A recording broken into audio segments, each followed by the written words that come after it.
Congratulations to the Beaver family on your brand new Cougar 22 MLS. My name's Steve. I'm going to do the orientation on your camper. If you have any questions, feel free to get a hold of me at 231-736-9162. Let's get started.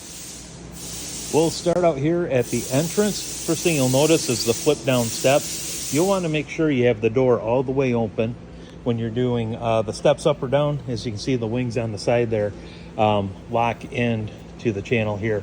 If you don't have the door open, it could catch on the screen door, so just make sure that the door is all the way open. As we come into the pass-through area, you'll notice a couple of wrenches here for manual backup for the front jack and also the stabilizer jacks. Behind here, this is the brain for the in command. If you have an issue with the in command not working, inside here you can control the awning, and you can also control the slide out right here. I'll show you how to take this cover off. You can also see how everything corresponds with the wiring.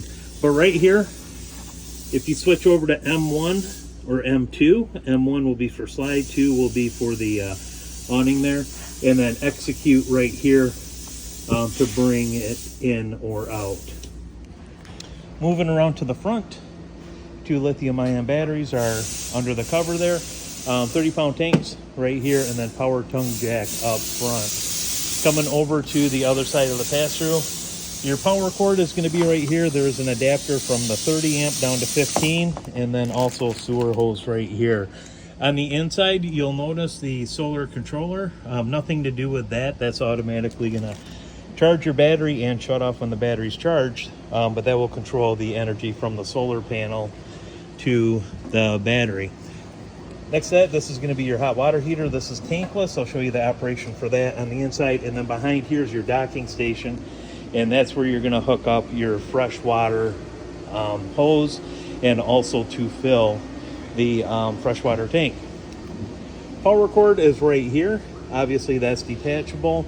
And then at the back here, this is where you're going to hook up for satellite or cable TV. It does have the ladder up to the roof there, full walkable roof. That is rated at 250 pounds. One other thing to show you on the back here as well is that 2-inch receiver hitch, and that is rated for 300 pounds if you're going to put a rack on the back. As we come back over the side, you can see the your frameless windows all the way around, and then the outside speakers as well. So let's go into the coach. And you can see the table and chairs. The tables are strapped down. There's anchor points on the floor for both of those. As with the TV, you can see how that's strapped in so that doesn't come out in transportation. Behind this door right here, this is going to be for your stereo. That is the Furrion AM, FM, CD, DVD. You can notice there's 2 zones. Zone 1 is going to be for the inside, Zone 2 for the outside. So you can run them independently or together, and you do have the speakers inside here as well. Storage right here towards the bathroom area. This lighted switch is for the bathroom light, off and on. This light switch is for the main lights in the coach. And I'll show you how you can also turn those on in the in command. Right up here, this is a temperature probe. This is going to communicate with the heating and cooling system what the internal temperature, what the temperature is inside the coach here. So we go into the bathroom area. You can see pocket door right here is locked. Foot flush toilet. Guys just went through and unwinterized the camper. And then travel position right here for the shower. You can see how that is latched there. Going back to the kitchen area, your keys are going to be right around the sink here. And then storage. One thing to show you underneath, right here, this is going to be your converter box. Also your fuses for the 12 volt and AC breakers right here. And as you can tell, everything is labeled. So we come around to the kitchen area. 3-burner stovetop. This will just fold and then fold up. To control it, are going to be your 3 dials right here. These are going to be for the burners. Again, those are all labeled. Right here, this is going to be for the oven. And then on the very end, this is going to be the spark igniter. You can see right there to ignite the burners.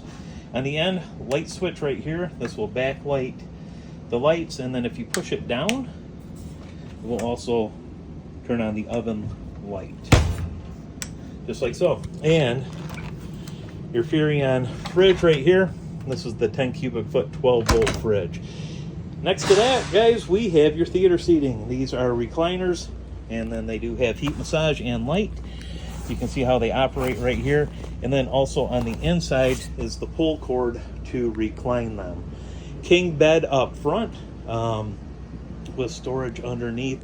And you can see on both sides, you're also going to have USB ports and power ports there to plug in if you want to charge your phone right there off the nightstand. Last thing I'm going to show you guys is going to be the in-command center. And this is just, oh, let's see if I back out here a little too close. There we go. This is just inside the door. So to turn it on, just touch the screen. Your default password is going to be 4 zeros. And it brings up the display here. Now, you'll notice on the bottom, it'll show voltage of the batteries. Water pump, if you want to turn that on, simply touch it. You can see how illuminated around right there. Turn that off. Interior lights, off and on. Like I said, you can just touch that. It'll turn the lights on. Now, any lights that are not, whoops, here, give you an example, that are not on that switch will have their own switch inside the light. You see right here in the middle, simply press, turn that off and on. So you'll have a few of those. There's one back in the kitchen as well and over the oven that aren't necessarily on a switch, but on its own switch on the individual light. First thing you'll notice right here, heating and cooling. So right now, guys had it inside under the heater all night, so it's a little warm in here. It's 77. Turn the air on. You can see the thermostat is set at 75. The zone, and again, that was the temperature probe in the back there, is telling us 77 degrees. So if I want to adjust the temperature on that, just simply touch it up or down, just like so. We can do the same for the heat. There's also automatic. That'll determine, hey, if it's too warm in here, we're going to turn the AC on. If it's too cold in here, we'll turn the heat on. So takes guesswork out. Just keep it on automatic. Set your thermostat where you want it, and it will do the figuring out for you. And then right here, you can turn the whole system off. First one is going to be fan. If you just want to run the fan for the AC, just like so, you can turn it on low. You can turn it on high. Okay. And then right here, cool. That's going to be the AC. Fan's on automatic, so it's automatically going to come on when you turn the AC on or off. Why does that matter? Because if you just turn it on low or high, that fan's going to continuously run. So you want to keep it on auto. Otherwise, that fan will run all the time when you're plugged in.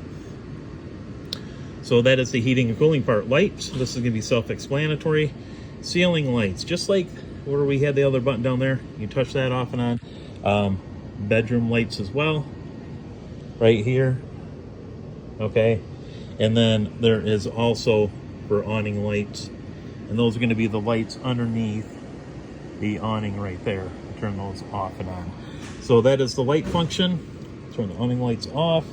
We'll go back. Slides and jacks. Again, pretty self-explanatory. We have the one slide out. You want to bring it in, just touch the in and just hold. Keep your finger on the screen as you'll have to press on the screen to have it come in or out. It doesn't do it automatically. Front jacks, same thing. Rear jacks, and then awning in and out. Here, I'll give you an example. See how it's illuminated. We're going out. Guys just washed it, so we got a little bit of water. Want to bring it in, hold it down, it's coming in. So just keep your finger on that to control it all the way in or out. One of the last things to show you is the settings. If you want to link up your phone through Bluetooth, you'll do that right here.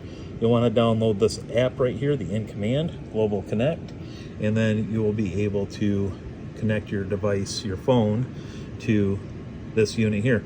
Same for Wi-Fi. If you're at a park that has Wi-Fi, you can go ahead and add Wi-Fi. So this is linked up and you can link your phone to this even remotely. Passcode, if you want to change that, you can do that here. Again, that's all 4 zeros to begin with. Go back out. There we go. Floor plan right here, nothing to do with that. You're not going to edit. Oh, get out of this. Notifications, if there's only any notifications that come up. Calibration, guys, again, a lot of this you're not going to use. Brightness, if you want to change that. Information, if you want to know, click on that. It'll tell you what it is. Okay, again, really nothing you're going to do day to day. Same with software, Global Connect, time and date. Now, time and date is something you may want to do. So this is just default. It always comes up March 15th, 2021. So if you set the time and date on this, what will happen is, I don't know if you saw that earlier, on the heating and cooling, you can run a schedule. So if you want to run the heating and cooling system on a schedule, you would want to make sure you have the correct time on here and date. So that's why you would want to change that. Lastly, up here, if you just touch on any of the tanks, it'll show you. Again, the guys, they're prepping it, so it's full of fresh water. But if the black water was full, you can see how that would illuminate, and then same with the gray right there. If you want to turn the heat pads on, those are the 12-volt heat pads. Just simply touch, and that will turn on the corresponding heat pads. And that, guys, is going to be the end command. If you have questions, please get a hold of me. I'm available. My cell number is 231-736-9162. And congratulations on this beautiful new camper. I look forward to meeting you guys in just a couple weeks, and we'll see you then.